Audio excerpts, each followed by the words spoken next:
Hello, मैं doctor Swati working as an assistant professor in obs and gynae department in NSMCH Bihta. आज मैं बात करने जा रही हूँ इर्रेगुलर पीरियड्स के बारे में। महिलाओं में सबसे ज़्यादा कॉमन समस्या जो होती है इर्रेगुलर मेंसेस की होती है, तो आज हम इसके बारे में बात करते हैं। इर्रेगुलर पीरियड्स, सबसे पहले तो इसके लिए जानना ज़रूरी है कि नॉर्मल पीरियड्स क्या है। नॉर्मल पीरियड्स जो कि आपका एक लगभग 24 से 35 दिन के अंतराल पे आता है, जिसमें ब्लीडिंग 2 से 7 दिन तक रह सकती है और ब्लड फ्लो जो होता है वो average blood flow 10 ml to 80 ml तक हो सकता है। अगर उससे ज़्यादा 80 ml से ज़्यादा ब्लड फ्लो हो रहा है तो that is considered as heavy menstrual bleeding.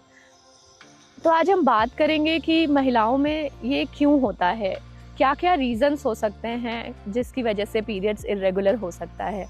तो सबसे पहले हम बात करते हैं एक्सट्रीम्स ऑफ एजेस की।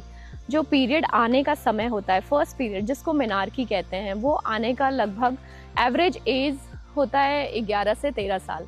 आजकल बहुत सारे लाइफस्टाइल चेंजेस की वजह से थोड़ा अर्ली भी आ जाता है 10 साल में। तो बहुत लोग सोचते हैं कि हमारा पीरियड तो 13 साल में आता था, माएँ सोचती हैं हमारी बच्ची को 10 साल में ही आ गया है। तो आजकल ये कॉमन है, इसके लिए चिंता करने की ज़रूरत नहीं है।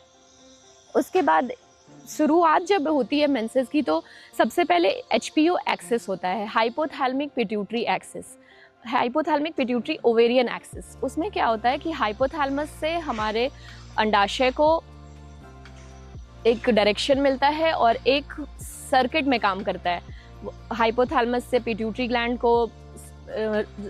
ग्लैंड को डायरेक्शन मिला, पिट्यूटरी ग्लैंड ने फिर ओवरी को डायरेक्शन दिया और हार्मोन्स एक सिंक्रोनस वे में रिलीज होते हैं, सिंक्रोनाइज होके, तो उसकी वजह से पीरियड्स रेगुलर रहता है।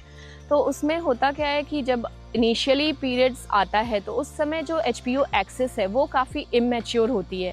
तो इमैच्योर होने की वजह से उसमें 2-3 साल का समय लगता है मैच्योर होने में। तो जो यंग गर्ल्स हैं जिनको कि अभी मेनार्की आया है, उनके मेंसेस रेगुलर होने में 2-3 साल का समय लग सकता है। तो दैट इज़ वेरी नॉर्मल।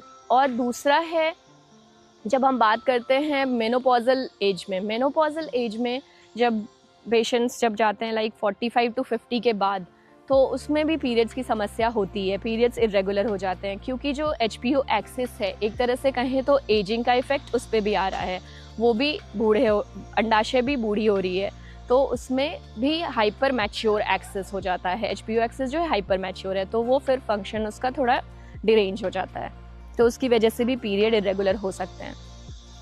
उसके बाद जो कॉजेज़ हैं उसमें है, जो हेल्दी पीरियड्स के लिए ज़रूरी है आपका एक वेट मैनेज हो, जो कि आपके VMI में आए। बहुत ज़्यादा ओवर वेट या अगर वेट कम लॉस हुआ है अचानक से, तो उसकी वजह से भी पीरियड्स इरेगुलर होते हैं।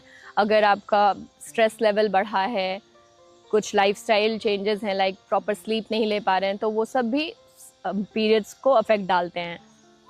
और उसके बाद दूसरी समस्या जो है हार्मोनल होती है, हार्मोनल इम्बैलेंस की समस्या। सबसे जो कॉमन हार्मोन है इसमें वो थायराइड हार्मोन की गड़बड़ी होती है। थायराइड हार्मोन अगर थायराइड ग्लैंड से रिलीज़ होती है, अगर थायराइड ग्लैंड ज़्यादा काम करने लग जाए या कम काम करने लग जाए, हाइपोथायराइडिज्म और हाइपरथायराइडिज्म दोनों ही केसेस में पीरियड्स की इरेगुलरिटी देखी जाती है। और तीसरा हार्मोन है जो कि प्रोलैक्टिन। प्रोलैक्टिन भी एक हार्मोन होता है जो जनरली ब्रेस्ट फीडिंग के टाइम पे रिलीज़ होता है, बट कभी कभी ये खुद ही रिलीज़ होने लगता है, एनोनिमसली रिलीज़ होने लगता है, तो उसकी वजह से पीरियड्स की समस्या होती है, पीरियड्स डिले हो जाते हैं, इरेगुलर हो जाते हैं। उसके बाद अदर कॉजेज़ में है फाइब्रॉइड, एंडोमेट्रियोसिस, पॉलिप, ये सब स्ट्रक्चरल कॉजेज़ बोला जाता है इनको, स्ट्रक्चरल कॉजेज़ की, जैसे बच्चेदानी में या अंडाशय में कोई गड़बड़ी है उसकी वजह से। तो अगर कभी भी पीरियड्स है तो आप अपना हार्मोन टेस्ट कराएं, फिर अल्ट्रासाउंड करवाएं, उससे हम लोगों को एक लेवल मिल जाता है कि क्या प्रॉब्लम्स आ रही हैं। तो उसको, क्योंकि हेल्दी लाइफ के लिए ज़रूरी है एक हेल्दी मेंस्ट्रुअल साइकिल। जो सबसे पहले अगर पीरियड्स डिले हो जाते हैं तो सबसे पहले हम प्रेगनेंसी टेस्ट करते हैं। एक कॉमन रीज़न है पीरियड डिले होने का प्रेगनेंसी में कई बार होता है कि अगर वो केमिकल प्रेगनेंसी है या प्रेगनेंसी अबॉर्ट होने की तरफ है तो पेशेंट को पीरियड आते ही रह जाते हैं, स्पॉटिंग होती है, पेशेंट्स को पता नहीं चलता कि पीरियड्स आ ही रहे थे फिर भी प्रेगनेंसी हो गई है। जनरली ये बहुत कम होता है, लेकिन इसमें भी सबसे पहले हम अगर पीरियड्स डिले हो रहे हैं तो हम लोग को प्रेगनेंसी भी रूल आउट करना है। तो हम लोग हार्मोनल टेस्ट करा लिया और फिर अल्ट्रासाउंड करा के देखते हैं कोई स्ट्रक्चरल कॉजेज़ है तो उसके लिए डॉक्टर की ट्रीटमेंट की सलाह की ज़रूरत पड़ेगी। हार्मोनल है तो हम लोग अगर पेशेंट की हिस्ट्री ये भी लेनी है कि कहीं पेशेंट किसी प्रोजेस्टेरॉन पिल या कोई कॉन्ट्रासेप्टिव पिल्स का, हार्मोनल पिल्स का तो इस्तेमाल नहीं कर रहे। अगर पेशेंट कभी कभी होता है कोई हार्मोनल पिल ले रहे होते हैं तो उसकी वजह से भी मेंसेस इरेगुलर हो सकता है अगर उसको प्रॉपर तरीके से ना खाएं तो सबसे पहले हम लोगों को हिस्ट्री से ये रूल आउट कर लेना है। उसके बाद है कि अगर पीरियड की समस्या है तो ठीक कैसे करें। अगर एक्सट्रीम्स ऑफ एजेस में हैं तो आप बहुत घबराने की ज़रूरत नहीं है। पीरियड की समस्या क्यों होती है वो मैं बता चुकी हूँ। तो आप पहले अपने अगर 1-2 बार है तो आप देख सकते हैं, एक हेल्दी वेट मेंटेन करें, योगा कर सकते हैं जो कि योगा पेल्विक ऑर्गन्स में ब्लड फ्लो को बढ़ाता है तो पीरियड्स को रेगुलर कराता है।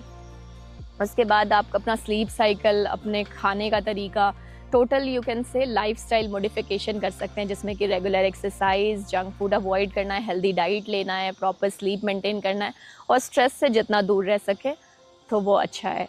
उसके बाद है अगर थायराइड की समस्या या प्रोलैक्टिन हार्मोन की समस्या निकलती है तो उसके लिए आपको अपने डॉक्टर से मिलना होगा और आपको उसका ट्रीटमेंट लेना होगा।